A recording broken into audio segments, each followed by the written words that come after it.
In the 1980s, the sleepy South Florida town of Vero Beach was home to a string of mysterious disappearances. We have 3 people that are missing, no suspects, no witnesses, and no leads. The perpetrators were family who shared a twisted fantasy. It seems that these two had a secret hidden perversion. Their sights set on snaring human prey. I did see something in the hunting styles that would later show up in their hunting of the victims.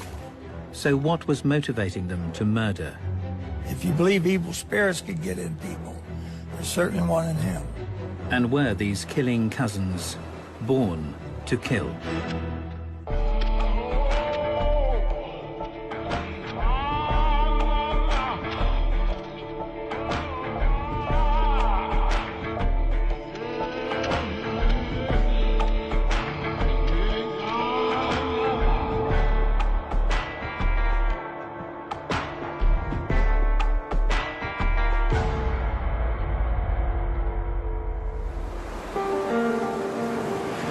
In the 1980s, the Florida town of Vero Beach was known for little more than its abundance of sun, sea, and swamps. Vero Beach had basically 2 sides. On one side there was the beaches. On the other side there was miles and miles of agriculture. So you had bikinis on one side and swamps on the other. A lot of people referred to Vero as Zero Beach because it was a small community. However, the afternoon of the 26th of July 1983 would send shockwaves through the tranquil seaside community.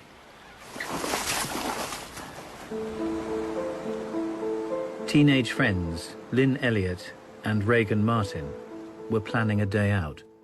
Lynn was a beautiful young woman, smart. She was getting ready to graduate from high school. She was passionate about her friends. She just had several nice friends, and they used to come by the house.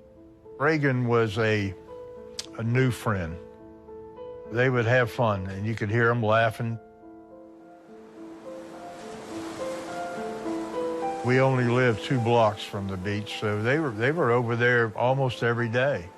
My son Brian and my son Jason and Lynn were over there, and we didn't worry about them then.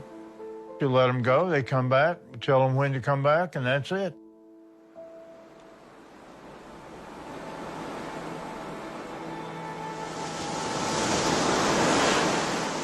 I got back about 5 o'clock, and Brian was there, and I asked Brian, I said, well, where's Lynn? He says, well, she was at the beach with us, and she and Reagan were out there, standing out there hitchhiking, and I told them not to do it. The young girl's decision to hitch a ride gave Carl great cause for concern. And I said, well, I'm beginning to worry. It was like 5 o'clock then, you know. And I said, she should be home.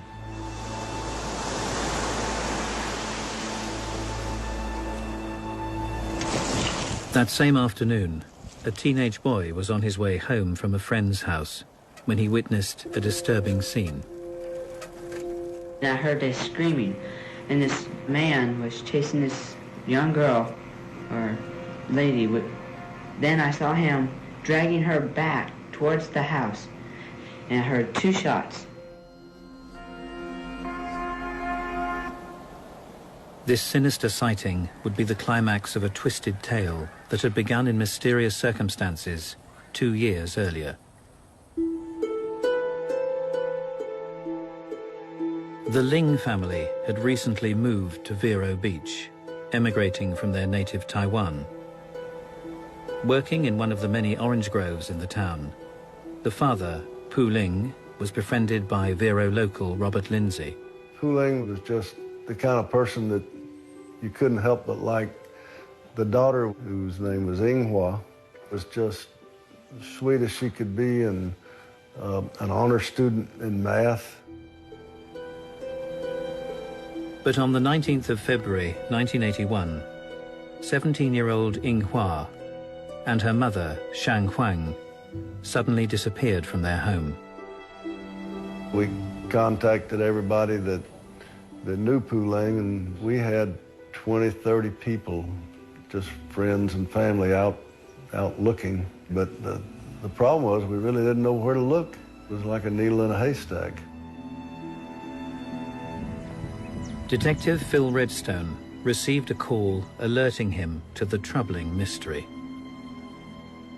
We did an inspection of the house and found all the personal property, purse of the mother located on a table just inside the door. A vacuum cleaner that was right inside the front door that was still plugged into the wall. Looked like someone was vacuuming the house at the time and left it right in the middle of the walk area. No signs of a struggle or any kind of anything disturbed in the house that was out of the ordinary.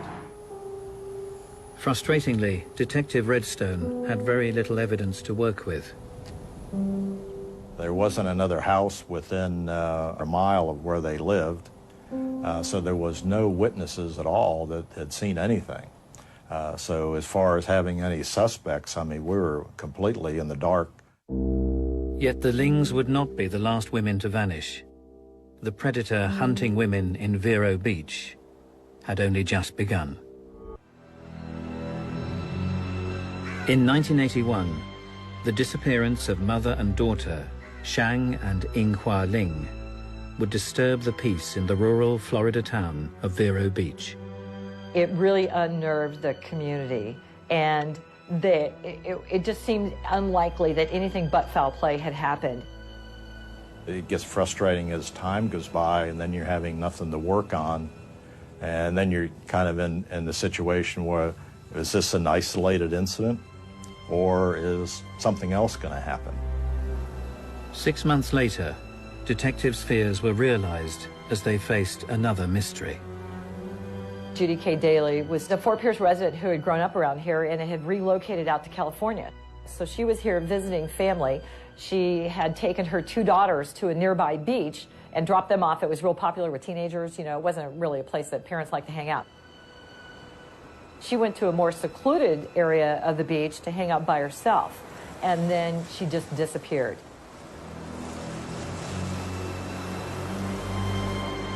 Phil Redstone would again be called to begin an investigation. When the officers first arrived, they found the car parked over to the side by itself, no other vehicles in the park. The officers checked the vehicle to make sure that there was no occupants. Checked the beach area, see if there was anyone on the beach or anyone that might be a witness to Judy K. Daly being here. However, indications of foul play soon became apparent. No one had seen her. There was no evidence of any of her blankets, personal items, or anything else on the beach. Only the vehicle in the parking lot.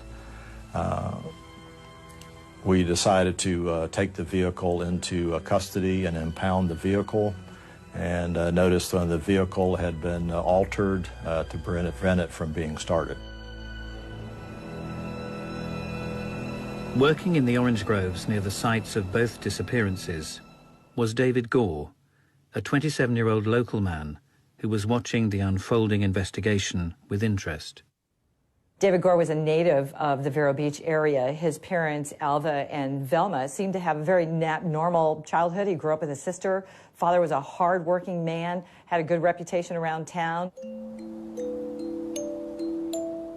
David's father became a citrus manager in the citrus industry. At that point in time, there wasn't a whole lot to do between growing up in Vero Beach. Your family either got involved in the citrus industry or got involved in some kind of service industry.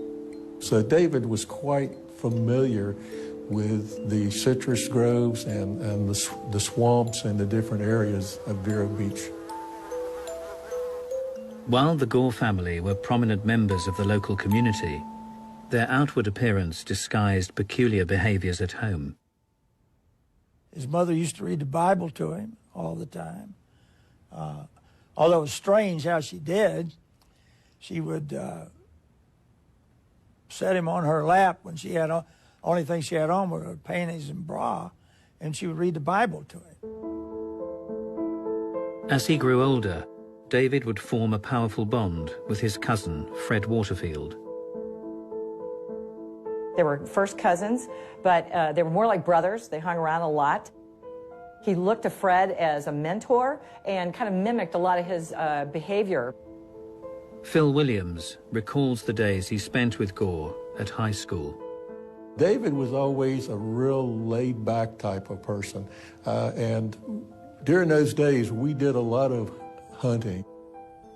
David knew all the good hunting areas. He knew all the areas where you could have a lot of undisturbed activities. In other words, there wasn't anybody going to catch you doing what you were doing. And David knew several isolated areas like that. Gore's cousin, Fred Waterfield, often joined the hunt. Myself and Freddie and David went and did a lot of wild game, mostly rabbit hunting in the groves and different things like that, quails, and it was pretty innocent.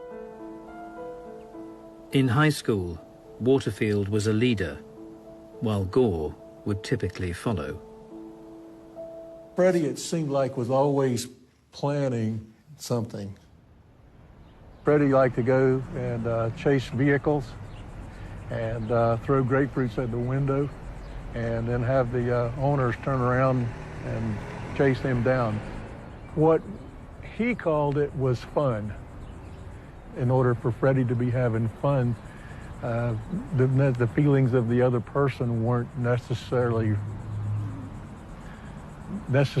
to be good ones. The pair quickly realized that they shared a twisted interest. It seems that these two had a secret hidden perversion between the two of them that they discovered amongst each other at a very early age. As teenagers, they were looking at his sister and her body, looking at Fred's mother, and I think she had a sheer blouse on one time. And they were both commenting on, the arousal that they got from looking at that. And they both realized at an early age that they kind of had a little bit of a deviant appetite for sexual activity. By age 18, Gore and Waterfield's desire to explore the darker side of sex could no longer be contained. One of the first sexual encounters that the two of them did together was assaulting David's sister. And I believe she was about 16 years old when this happened, and David held her down while Fred raped her. It's very likely that they turned to a family member because they believed they could easily control her. Gore and Waterfield were close, fast, and particularly intimate in their closeness. So they probably shared fantasies, sexual fantasies. They probably experimented with various things, and then eventually decided to assault one of their family members. So she was kind of the sacrificial lamb.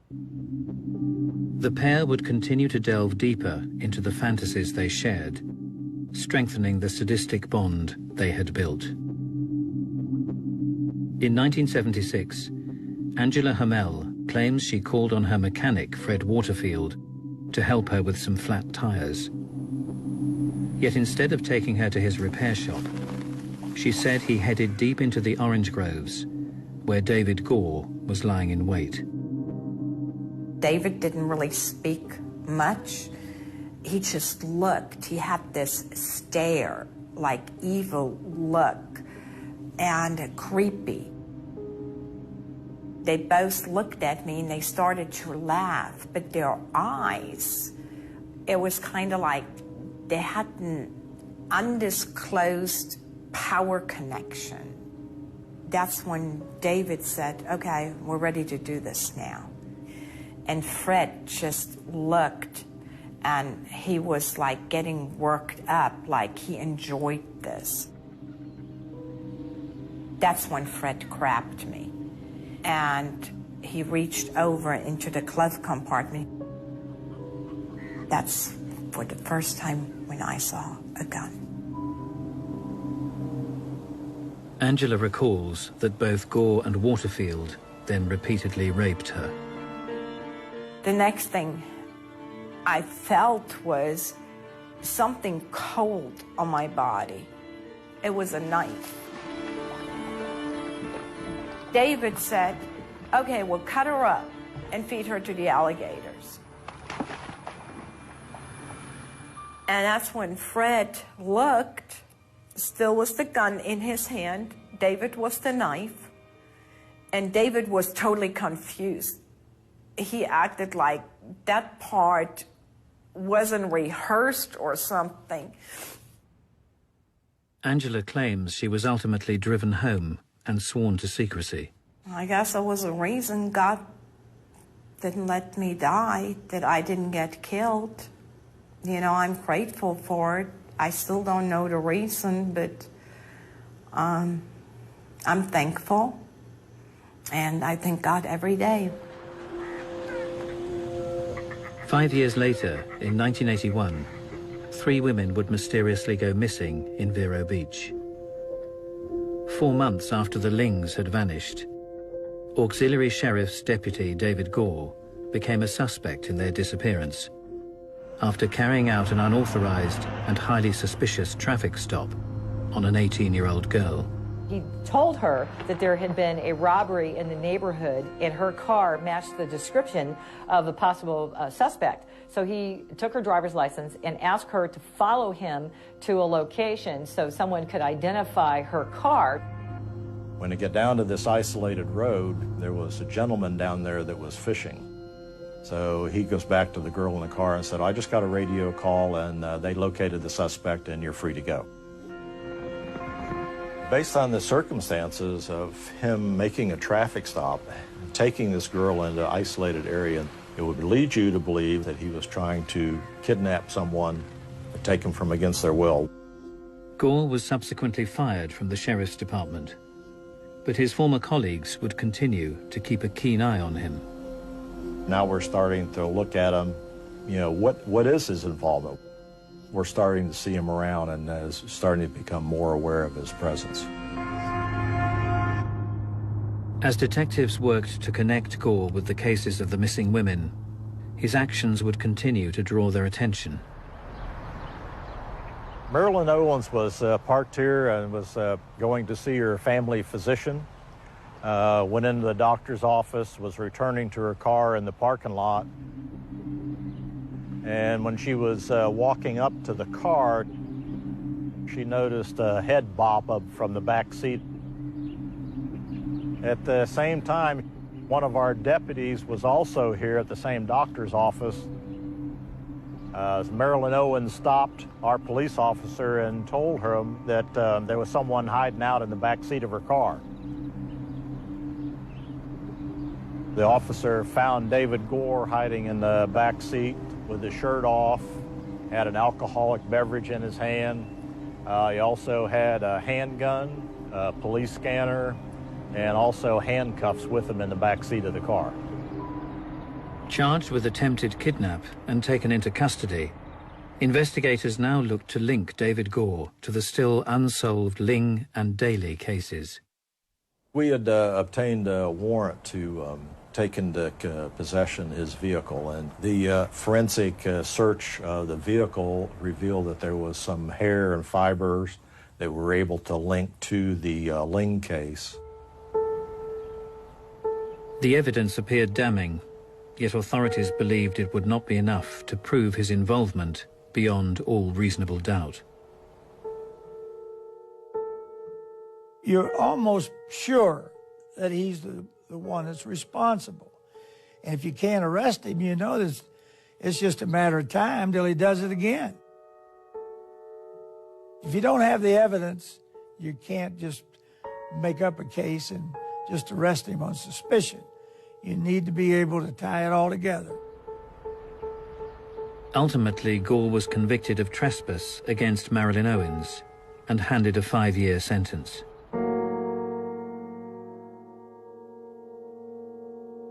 David Gore's difficulties in approaching the opposite sex had been evident since his days at high school. David was very bashful and more or less kind of a rednecky and never really showed that much interest in girls.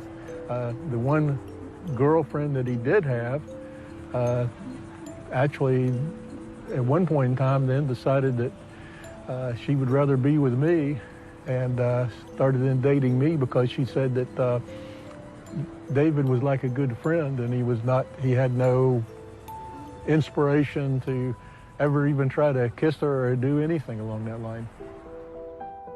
In complete contrast, David's cousin, Fred Waterfield, was a prolific ladies' man. Fred was very popular in high school. He was a very athletic guy, very tall, good looking. He really liked the girls liked him. He had a very easygoing personality, was a lot more assertive. Freddie was always after girls. Always dating, always, always had a female on his mind and always had a way to get one. I think that Freddie's domineering personality at some point in time and his constant success with the girls and constant probably played a part in David's desires developing into the state that they did. Gore may have actually been jealous of Waterfield. Waterfield was a fairly popular adolescent, not Gore. Gore was a kind of a weird and unusual guy who was not popular, but Waterfield was. And there may have been underlying jealousy of Gore towards Waterfield. Later in life, Gore's repeated rejections would fuel his aggressive pursuit of women, made evident in his attempt to kidnap Marilyn Owens. Having served just 18 months in prison, David Gore was set to be released. The residents of Vero Beach were about to face his wrath once more. Following the attempted kidnap of Vero Beach resident Marilyn Owens in 1981, David Gore had been imprisoned for 18 months. However, police had also suspected his involvement in the disappearance of 3 local women, and as the end of his prison term approached, detectives were preparing themselves for his release. We received notification from the state prison system that he was going to be released within 30 days. So we had a heads up that he was getting ready to come back in the community. So we decided to set up some surveillance on David once he was released to kind of monitor his activities. But again, we knew that sooner or later something else was going to happen. This was not going to stop.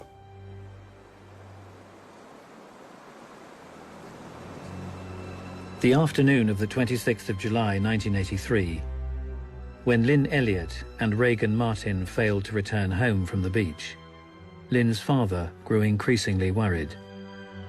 I talked to my son Brian and I says, she should be home. He says, I told him, Dad, not to do it. That was a terrible, terrible feeling. That same day, Detective Phil Redstone decided to conduct some surveillance. I just had this sudden urge that I needed to get out of the office and I needed to go by David Gore's house. About halfway from the sheriff's office headquarters to the Gore house, I hear a call coming over the police radio where a young man riding his bicycle home from school had observed something. I knew who I was looking for. I knew where to go. The boy riding his bike had reported a sighting of a screaming girl being chased down by a man with a gun. Responding to the call, Phil Redstone arrived outside the family home of David Gore. When we first arrived at the scene, I arrived with 2 uniformed officers. There's 3 of us that arrived at the same time. We went down the driveway, and at that time, then we surrounded the house and waited for other units to arrive. Redstone was joined at the scene by Detective Williams. After hours of attempting negotiations, the pair of officers approached the property with caution. There were people behind every palm tree, so to speak, with a gun trained on the house. I went to the door of the garage, and I began yelling in, "David, it's Phil, come on out," thinking that the friendship would maybe still have some meaning to it. As Phil Williams appealed to his former colleague to come quietly, his attention was drawn towards the car parked in the garage. I noticed blood dripping out of the vehicle that had obviously just been pulled into the driveway. We busted the trunk open, and there was a teenage female.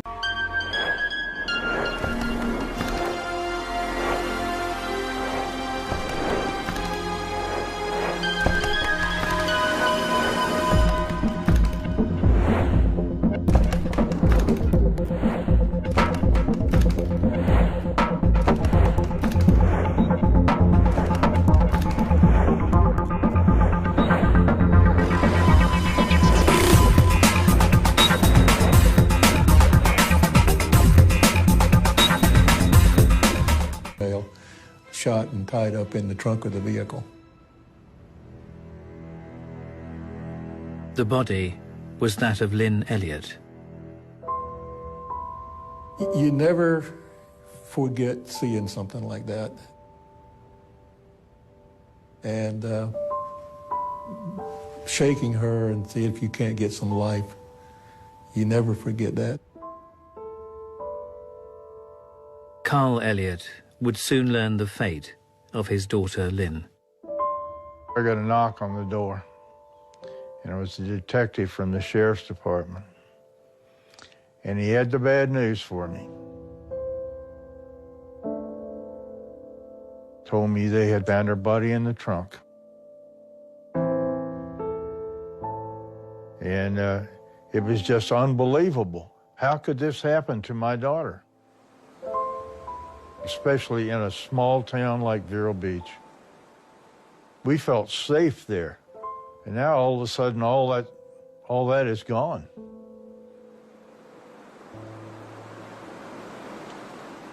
That was actually, for me, the first time I realized that David was not the David that I grew up with. He was a monster. And from there, the monster had to be stopped. As authorities closed in to make an arrest, they eventually found Gore hiding in the loft. To the surprise of authorities, he was not alone. I think he knew at that point there was no way out. We were lucky we were able to secure a second victim. Gore's hostage was Reagan Martin, who had been hitchhiking from the beach with Lynn Elliott. When Reagan was rescued, she was hysterical. It was really difficult at first for her to tell them exactly what had happened, but she was able to piece it together. She said that they were taken to separate bedrooms and that Gore had raped the both of them. She said that she knew that Lynn was trying to escape. She heard the front door slam, and that's when she saw David run out of her room. And Lynn was running up that road the best she could, still being partially bound. David chasing her, and then he shot her about 3/4 the way up the driveway to the main road. And that's what the young man saw on his bicycle, was David chasing the girl and then hearing the gunshots. While further recounting her ordeal, Reagan Martin stunned investigators with the revelation that David Gore had a partner in crime who had already fled the scene.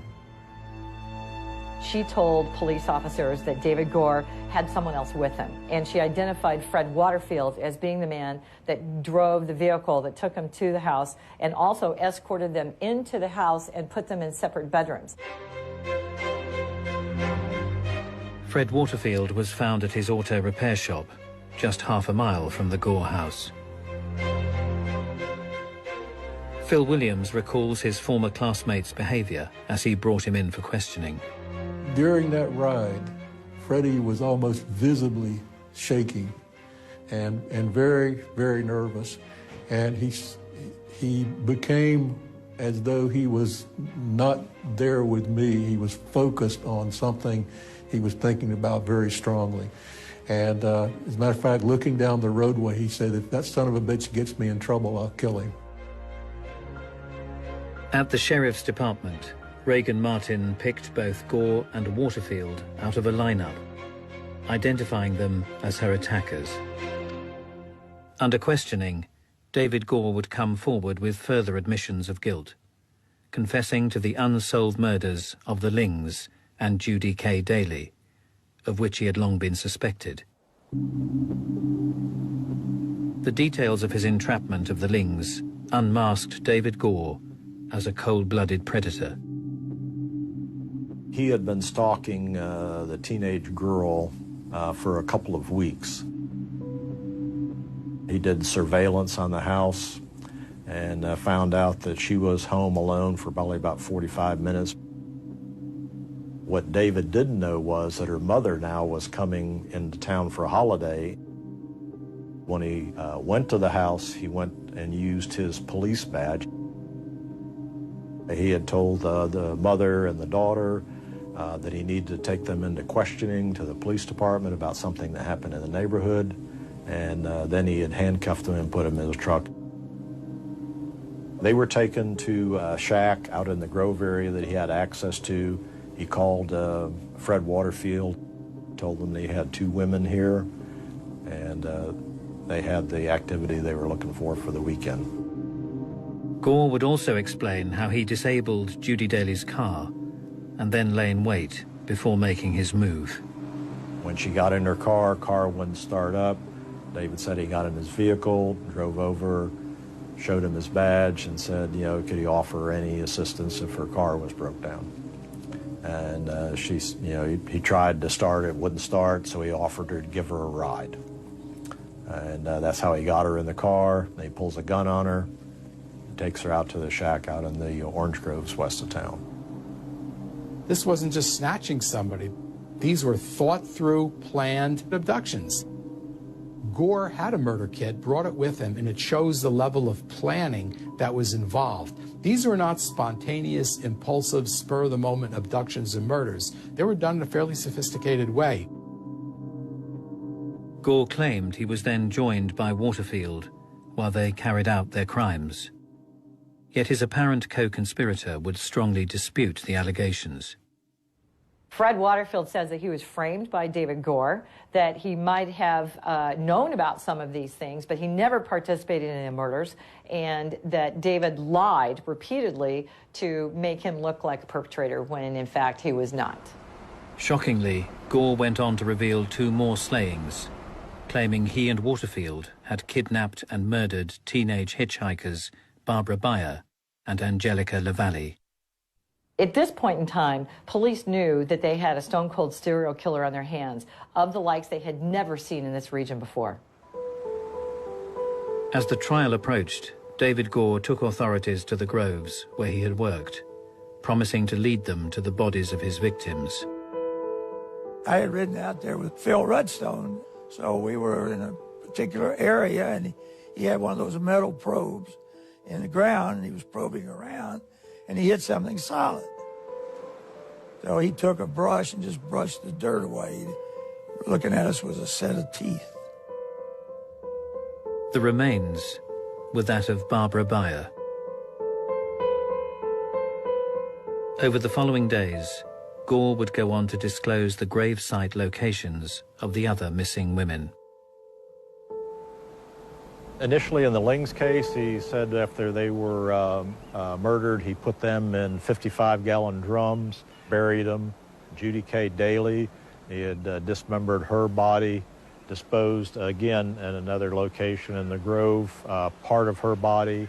The other part of her body he disposed in the marshland out west of town. And Miss LaValle was disposed of in the marshland, same place as Judy K. Daly's body was dumped. I looked in his eyes while we were doing the digging, and I mean, I never saw a set of eyes like that. It looked like, I suppose, the eyes of the devil would look like. If you believe evil spirits could get in people, there's certainly one in him. Investigators would soon dig deeper into the minds of Gore and Waterfield, searching for an explanation behind the pair's desire for depravity. In 1983, David Gore and Fred Waterfield were arrested in connection with a string of mystery disappearances and brutal murders in the town of Vero Beach, Florida. While Waterfield pleaded his innocence, Gore confessed to the slayings of 6 women, and in the process revealed the cousins' M.O. David was the bad guy and Fred was the good guy. And Fred did most of the talking, and he would try to get the girls calm. But eventually, Gore would use his bad guy routine and get them to go where they wanted them to go. Have sex with them till a certain point, then they would kill them. Phil Williams believes parallels could be drawn between their practice of trapping their victims and the way they hunted game as youngsters. Freddie would once tell me that he'd rather hunt with me because I liked going after the game. David's hunting style was sort of boring. He would rather wait and for the game to come to him. What I was seeing at the Lynn Elliott abduction on the beach, that was Freddie's hunting style. What I was seeing waiting at the Ling house is David's hunting style. Most sexual murder individuals commit murder alone. These are very personal things. These are very private things. They do it solo. Sometimes because of that, you'll see 2 different patterns of behavior at the crime scene. One somewhat sophisticated and a less sophisticated pattern of behavior as well. Although Waterfield had barely been on the investigators' radar, Gore claimed his cousin was in fact the ringleader. After Gore was caught, he talked about being the weak one. He was the compliant accomplice, according to his story. But his behavior tells another story. The fact that he ended up becoming an auxiliary officer indicates more dominant personality right off the bat. So I believe that they were co-equal to some extent, but that Gore was truly a leader in the sadism. Despite gaining closure on these long unsolved cases, questions still remained about the origins of the cousins' evil. David Gore would look to his childhood to explain his desire for depravity. When he was a toddler, he fell into an ant bed and was bitten quite severely, particularly around his head and face. And they did have to rush him to the doctors for treatment, and he developed a very high temperature, and it burned his brain, and he was never quite right in the head after that. It seemed that he did change a bit after that incident, so that probably he did have some neurological damage that affected his ability to make moral choices, to inhibit his behavior, to be aggressive. I would say it's likely that that brain damage that he had was part of becoming a killer. And especially if you're in a team where the other guy wants to do it too, not only is your brain giving you permission, but you have a buddy who's also giving you permission. Phil Williams believes Fred Waterfield's apparent obsession with sex drove him to take women by force. Freddie was always after girls, pretty much talked about girls all the time. Was always bragging about it and was always trying to find ways to have more conquest. I've often have felt from the beginning that Freddie probably inspired this whole thing in some way or shape or form. Stories would later emerge that suggested Gore's twisted desires may have had their beginnings in the fetishes he had once indulged in private. There were rumors that came out of David's first wife that he was into bondage. I had a theory later on that that was David's worst enemy, and that he was unable to express himself with a girl unless maybe she was tied up and gagged and had no personality to address him with.